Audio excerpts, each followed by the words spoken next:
자, 다음은 모평균의 추정입니다. 우리가 이제 통계를 배우는 가장 중요한 이유라고 생각하시면 되는 건데요. 예를 들어서 우리나라 고등학생들의 모든 학생들의 키를 조사하기 위해서 전부 다 조사하는 건 너무 힘들죠, 그죠? 너무 힘들고 그럴 필요도 없습니다. 그래서 우리나라 학생들의 고등학생들의 뭐 한 100명 정도 표본을 뽑아서 이 표본의 키의 평균, 그러니까 표본 평균이 170 정도라고 썼을 때 이 100명을 제대로 랜덤으로 뽑았다면 우리나라 고등학생들의 키도 대충 170 근처에 있다라고 생각할 수 있겠죠. 아시겠죠? 그래서 170 근처에 있다라고 발표를 하면 되는 거고 이런 상황, 표본 평균을 이용해서 모평균의 값을 예측한다라는 걸 우린 추정이라고 불러줍니다. 그러니까 모평균의 추정은 X바를 이용해서 표본 평균을 이용해서 M을 추정해보자 이겁니다. M을 한번 예측해보자는 얘기입니다. 그러니까 우리나라 고등학생들의 100명의 평균 키가 170이었으니까 당연히 모평균도 170 근처에 있겠죠, 그죠? 170 근처에 있기 때문에 이걸 이용해서 플러스 마이너스 어느 정도 여유를 두고 이걸 추정해보자. 이게 우리의 목표가 되는 겁니다. 자, 그러면 얘를 추정하기 위해서 보통 우리는 두 가지를 사용하는데요. 두 가지로 발표를 하는데, 첫 번째가 신뢰 구간이라는 용어가 들어있고, 두 번째는 신뢰도라는 용어가 있습니다. 신뢰도. 자, 신뢰 구간이란 건 뭐냐면 이런 뜻입니다. 자, 170이니까 대충 플러스 마이너스 1 정도의 텀을 주고요. 그럼 169에서부터 171 사이에 있어요. 이렇게 얘기하는 게 신뢰 구간입니다. 그러니까 170을 기준으로 해서 어느 정도 여유를 주는 거죠. 버퍼를 주고 난 다음에 169에서 171 사이에 있습니다. 이렇게 얘기하는 거죠. 이걸 우리가 신뢰 구간이라고 불러요. 신뢰 구간이라고 부르고, 그러니까 M의 추정 범위를 신뢰 구간이라고 부르고요. 자, 신뢰도는 뭐냐면 신뢰도는 실제로 M이 이 신뢰 구간에 있을 확률 이렇게 생각하면 됩니다. 있을 확률. 자, 예를 들어서 신뢰도가 95%라고 하면 내가 이렇게 추정을 했는데 실제 평균이 요 안에 들어있을 확률 이렇게 이해하시면 돼요. 이게 정확한 표현은 아닙니다. 이게 정확한 표현은 아니에요. 자, 정확한 표현은 어떻게 되는 거냐면 여기서 표본을 여러 개 뽑는다고 치죠. 그럼 여러 개 뽑을 때마다 이게 좀 미묘하게 달라지니까 여기서 추정한 신뢰 구간, 추정한 신뢰 구간이 조금 차이가 나겠죠. 그러면 얘는 요렇게 만들어진 신뢰 구간 중에서, 신뢰 구간들이 여러 개 있죠, 그죠? 신뢰 구간 중에서 만약에 신뢰도가 95%라고 생각을 한다면 이 신뢰 구간 중에서 95%는 실제로 모평균을 사이에 가지고 있다, 이런 얘기입니다. 말 되게 어렵죠? 자, 다시. 표본을 뽑아서 표본 평균이 여러 개 나오니까 그때마다 모평균을 추정해 보는 겁니다. 그때마다 그러면 이 표본 평균이 다 달라질 테니까 추정 구간, 신뢰 구간이 다 달라지겠죠. 그 각 신뢰 구간 중에서 실제 모평균이 들어있을 확률이 몇 프로다? 95%다. 얘를 우리가 신뢰도라고 불러주는 겁니다. 하지만 그냥 우리가 일반적으로 이해하기는 그냥 이렇게 이해해도 별 상관없어요. 원래 이게 원래 의미긴 한데 여러분들은 어떻게 이해하냐면 내가 신뢰 구간을 제시했습니다. 이렇게 모집도 안에 우리나라 고등학생들의 키가 요 사이에 있을 거라고 얘기를 했어요. 그리고 실제로 모평균이 여기 안에 들어있을 확률을 신뢰도라고 부른다. 이 정도만 이해해도 충분합니다. 아시겠죠? 정확한 의미는 아니지만 이 정도로 돌려서 생각해도 된다. 이렇게 이해하시면 되고, 자, 그럼 여기서 또 물어볼 게 뭐냐면 그럼 신뢰도는 높아야 좋으냐 이런 얘기입니다. 신뢰도가 굉장히 높아야 좋으냐. 자, 요 신뢰도를 굉장히 높다고 항상 좋은 건 아닙니다. 높다고 항상 좋은 건 아니에요. 높다고 항상 좋은 건 아니다. 좋은 건 아님. 이렇게. 그러니까 신뢰도가 무조건 좋은 건 아닙니다. 예를 들어서 쌤, 제가 이번에 기말고사 몇 점 받을까요? 이렇게 물어본다고 치죠. 그럼 제가 추정을 한번 해보겠습니다. 너는 기말고사를 이번에 빵점에서 100점 사이를 받을 것 같아. 어때요? 내 말이 맞을 확률은 100%죠. 신뢰도 100%입니다. 근데 아무 필요 없다는 거 알겠죠? 그죠? 아무 필요 없어요. 그러니까 신뢰도는 높다고 좋은 거 아닙니다. 신뢰도는 내 말이 맞을 확률이니까 그냥 대충 얘기해서 다 맞으면 돼요. 예를 들어서 제가 점쟁이입니다. 어떤 사람이 와서 쌤이 아니죠? 저희 도사님, 저 누구랑 결혼할까요? 지구인이랑 할 것 같은데? 100%죠. 결혼한다면 당연히 지구인이랑 할 겁니다. 설마 외계라고 하진 않을 테니까. 그러니까 신뢰도는 100%지만 그건 아무 쓸모없는 그런 정보가 되는 거죠. 그러니까 신뢰도가 높다고 해서 항상 좋은 건 아닙니다. 아시겠죠? 그러니까 신뢰도를 조금 희생하면서 좀 더 정확하게 예측할 필요는 있습니다. 그 다음 신뢰 구간은 너무 넓으면 별로죠. 신뢰 구간, 예를 들어 우리나라 고등학생들의 키의 평균을 170에서 190으로 잡아버리는 겁니다. 키가 아니라 키의 평균. 당연히 그 안에 들어있겠죠. 그러니까 신뢰 구간을 너무 넓게 잡으면 통계 조사를 하는 이유가 없는 겁니다. 그래서 신뢰 구간은 보통은 짧을수록 좋습니다. 보통은 짧으면 좋다. 짧으면 좋다.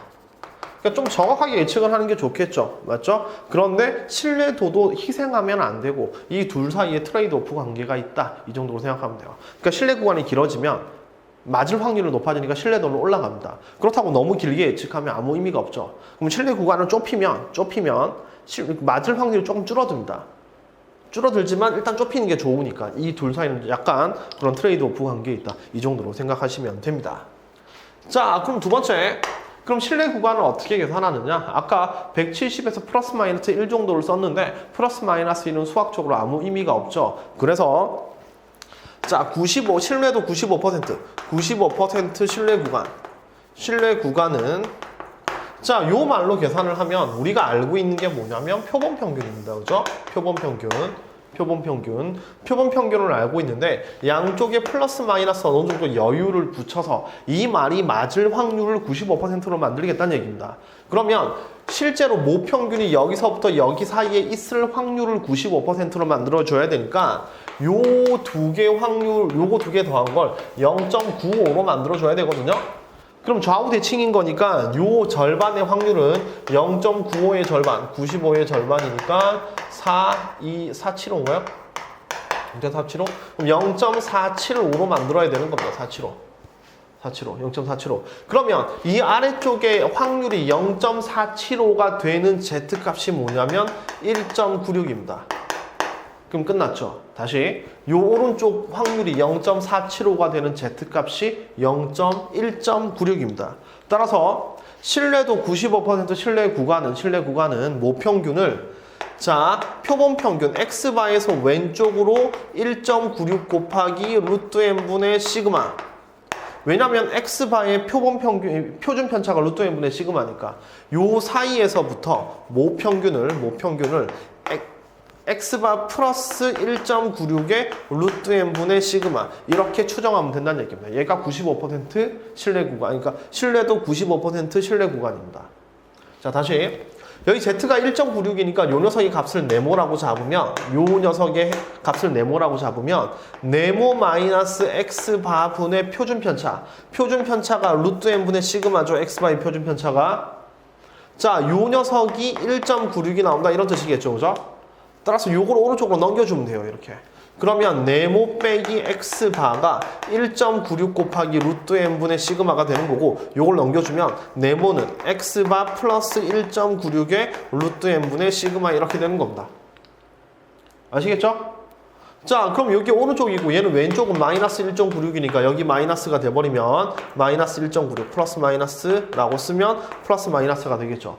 따라서 X바 마이너스 1.96의 루트 n분의 시그마에서부터 모평균은 X바 더하기 1.96 곱하기 루트 n분의 시그마 사이에 있다 이렇게 해석을 하면 됩니다.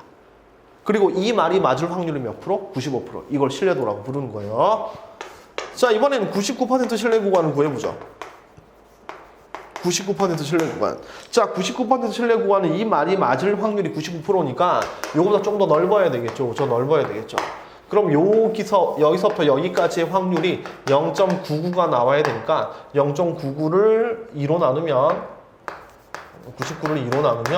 2, 4, 8, 19, 2, 9, 18, 10이니까 0.495가 돼야 되겠죠. 그죠? 요 아래 확률이 0.495가 되는 Z값이 뭐냐면 2.58입니다. 2.58. 따라서 이 경우에 99% 신뢰 구간은 자, 여기가 2.58이면 똑같이 2.58 쓰면 2.58 곱하기 Z 루트 n분의 시그마가 되겠죠. 그죠? 따라서 99% 신뢰 구간은 x바 마이너스 2.58의 루트 n분의 시그마에서부터 그 다음에 x바 더하기 2.58의 루트 n분의 시그마 이렇게 표시하면 얘는 99% 신뢰 구간을 구하는 공식이 되는 겁니다. 자, 물론 요 숫자는 여기 나와 있는 1.96하고 2.58이라는 숫자는 문제에서 줍니다. 어떤 식으로 주냐면 P 예를 들어 Z의 절대값이 1.96보다 작거나 같은 확률이 0.95 이렇게 준단 말입니다. 이렇게 이런 식으로 Z값을 줘요. Z값을 줍니다. 그러니까 플러스 마이너스 1.96이 될 확률이 0.95니까 99% 신뢰 구간에서는 1.96을 쓰세요란 얘기고, 만약에 여기 2가 들어간다면 Rn 넓이가 0.95, 95%가 되는 Z값을 2로 사용하세요란 얘기입니다. 이때는 이 1.96 대신에 2를 써야 되겠죠. 그죠? 맞죠? 그래서 저는 보통 이걸 하나로 합해서 뭐라고 표현하냐면 이렇게 표현합니다. 자, 신뢰 구간은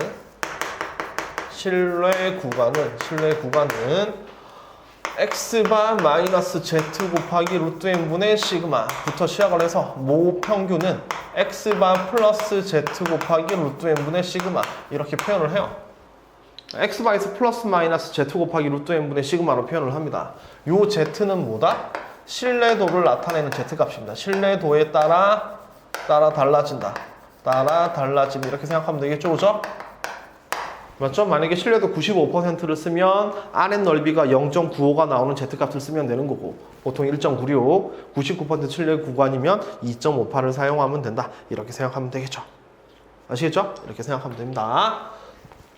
자, 신뢰 구간이 있으니까 이번엔 신뢰 구간의 길이에 대해서 알아봅시다. 자, 3번, 3번 다시 쓰고 4번 다시 쓸게요. 4번. 자, 신뢰 구간은 이렇게 되는 거고, 그럼 신뢰 구간의 길이 L을 생각하면 얘는 신뢰 구간은 자, 여기서부터 여기까지 길이니까 여기서 이걸 빼면 되겠죠. 그죠?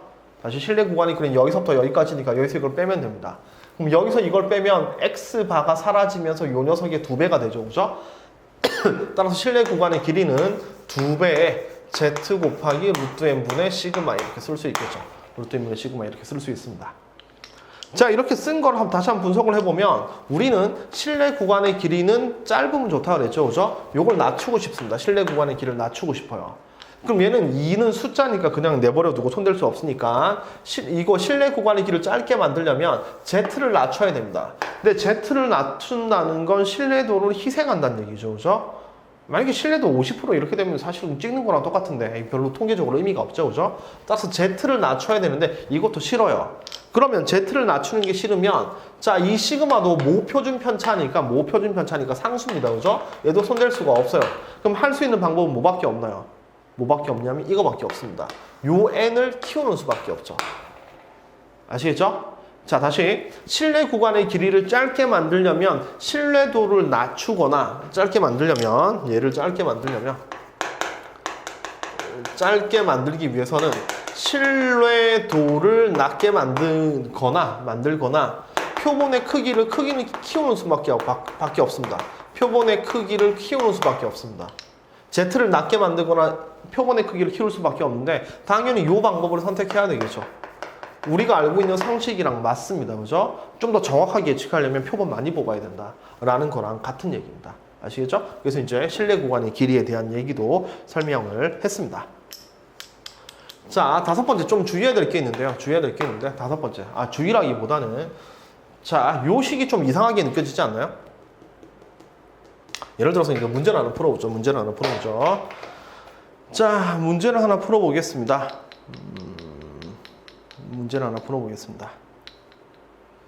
자, 예를 들어서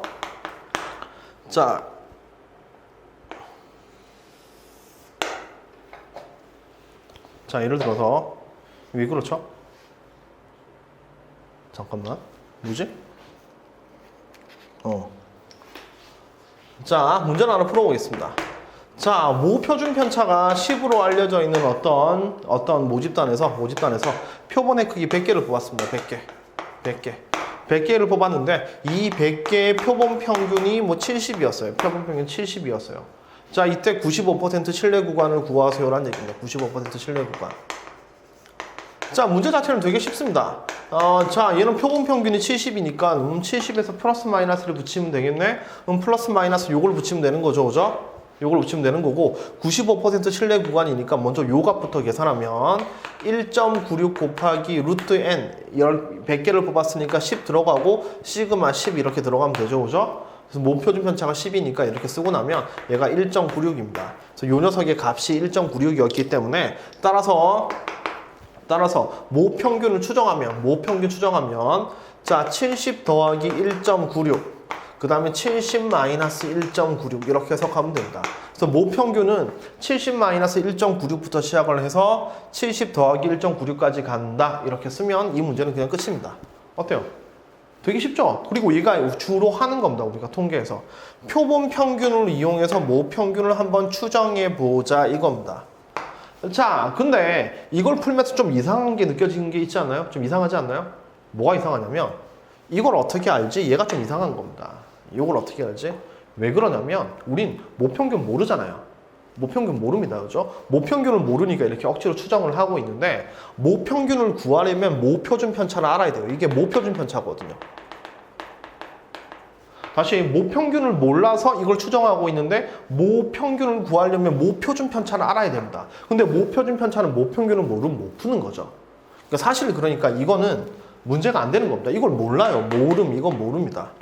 아시겠죠? 그러니까 이 식이 성립할 수가 없는 거죠. 자, 그래서 동그라미 5번째 할까요? 5번째.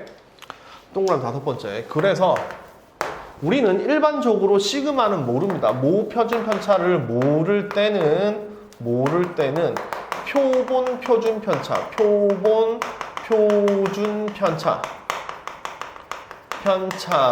S를 사용해도 된다 이겁니다. 다시 모표준 편차를 모를 때는 뭘 사용하자? 표본 표준 편차를 사용하자는 얘기입니다. 표본 표준 편차를 사용하자. 자, 처음에 통계 첫 번째 시간에서 표본 표준 편차를 계산할 때, 그러니까 표본 분산을 계산할 때 n으로 안 나누고 n-1로 나눴죠, 그죠? 그 이유가 모분산이랑 비슷하게 만들기 위해서 그렇게 설명을 했었죠, 그죠? 그게 이때 써먹으려고 하는 겁니다. 자, 이렇게 되지만 여러분들 뭐 이론적으로 깊게 파고들 필요는 없고 그냥 모표준 편차가 안 주어져 있으면 표본 표준 편차를 이용해서 풀어도 되겠네. 요 정도만 이해하면 됩니다. 아시겠죠? 자, 마지막으로 하나 풀어봅시다. 자, 모집단이 있습니다. 이건 아무것도 몰라요. 모집단 아무것도 모르는데 여기서 n개를 뽑았습니다. 몇 개를 뽑았는지도 모릅니다. 자, 그런데 요 녀석의 표본 표준 편차가 5라고 주어져 있습니다. 이렇게 주어져 있을 때, 자, 95% 신뢰 구간의 길이가 0.4 이하가 되는 0.4 이하가 되는 n의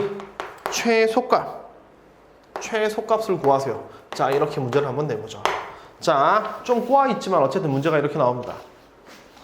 자, 다시 무슨 얘기냐면 모집단은 아무것도 몰라요. 아무것도 몰라요. 그래서 n개를 뽑았습니다. n개를 뽑았어요. 그래서 이 n개의 표준 편차가 5라고 알려져 있습니다. 자, 그럴 때 95% 신뢰 구간의 길이가 0.4 이하가 되는 n의 최소값을 구하세요라는 얘기입니다. 자, 풀어보죠. 자, 얘는 x바가 뭔지 몰라도 그러니까 신뢰 구간의 길이를 구하는 데는 x바는 별로 의미가 없죠, 그죠? 그래서 신뢰 구간의 길이를 계산하면 z 곱하기 루트 n분의 시그마로 들어가는 거죠, 그죠? 그런데 이 시그마 그러니까 모표준 편차를 모르니까 시그마 대신에 죄송합니다, 다시 신뢰 구간의 길이 L은 2 곱하기 Z의 루트 N분의 시그마로 표현이 되죠, 그죠? 시그마 이렇게 표현이 되는데 모표준 편차를 어차피 모르니까 표본 표준 편차 5를 사용하면 되는 겁니다, 그죠? 그래서 얘가 0.4보다 작거나 같다 이렇게 만들어주니까 이제 숫자를 하나씩 대입해 보면 여기 2 곱하기 95% 신뢰 구간이니까 자, 신뢰 구간 1.96 계산이 복잡하니까 우린 이때 z값을 2라고 쓰죠. 그러니까 문제에서 절대값 z가 2보다 작거나 같을 때 이 확률이 0.95다. 이렇게 주어져 있다고 봅시다. 이렇게 주어져 있으면 z값을 2를 쓰란 얘기니까. 따라서 얘는 z값 2를 쓰고요. 루트 n 모르니까 루트 n이라고 쓰고 시그마는 5 이렇게 쓰면 되는 거죠. 얘가 0.4 이하다 이렇게 만들어주면 됩니다. 자, 그럼 0.4 10분의 4 5분의 2 이렇게 쓰고 나면 자, 루트 n 이쪽으로 넘기면 되는 거죠. 그럼 루트 n은 크거나 같다. 요거 두 개 없어지고 얘가 넘어가면 25 50 이렇게 되는 겁니다. 그렇죠? 이거 넘어가면 50 이렇게 되는 겁니다. 끝났죠? 그럼 따라서 n은 2500 이렇게 쓰면 되는 겁니다. 이상. 따라서 최소 몇 개를 뽑아야 된다? 2500개. 2500개의 표본을 뽑으면 실내 구간의 길이를 0.4 이하로 내릴 수 있다. 이겁니다. 아시겠죠? 자, 다시 한번 정리하겠습니다. 모평균의 추정이 통계 그 표본 조사를 하는 이유라고 생각하시면 되는 거고요. 모평균의 추정은 x바를 이용해서 m을 추정하는 겁니다. 그래서 이 추정할 땐 두 가지 요소를 줘야 돼요. 어디서부터 어디까지 실내 구간과 그 다음에 이 말이 맞을 확률, 이걸 신뢰도라고 부르고, 실내 구간과 신뢰도, 어디서부터 어디까지 신뢰도 몇 %, 신뢰 구간 이렇게 표현합니다. 그럼 신뢰 구간은 자, 모평균을 표본 평균에서 플러스 마이너스 값으로 표현을 하고요. 플러스 마이너스 값을 표현하면 정규 분포에서 아래쪽에 있을 확률이 95%, 99%이 정도로 이해를 하시면 됩니다. 그래서 이걸 한 방에 표현했을 때 이렇게 표현하고요. x바 마이너스 z 곱하기 루트 n분의 시그마, x바 플러스 z 곱하기 루트 n분의 시그마 이렇게 표현을 하고 여기서부터 여기까지 거리를 실내 구간의 길이라고 쓴다 이겁니다. 그리고 푸는 과정에서 모표준 편차가 필요한데 모표준 편차를 모를 때는 표본 표준 편차를 사용해도 된다. 이 정도 이해하시면 되는 겁니다. 아시겠죠? 자, 이렇게 통계를 마무리 짓도록 하겠습니다. 수고하셨습니다.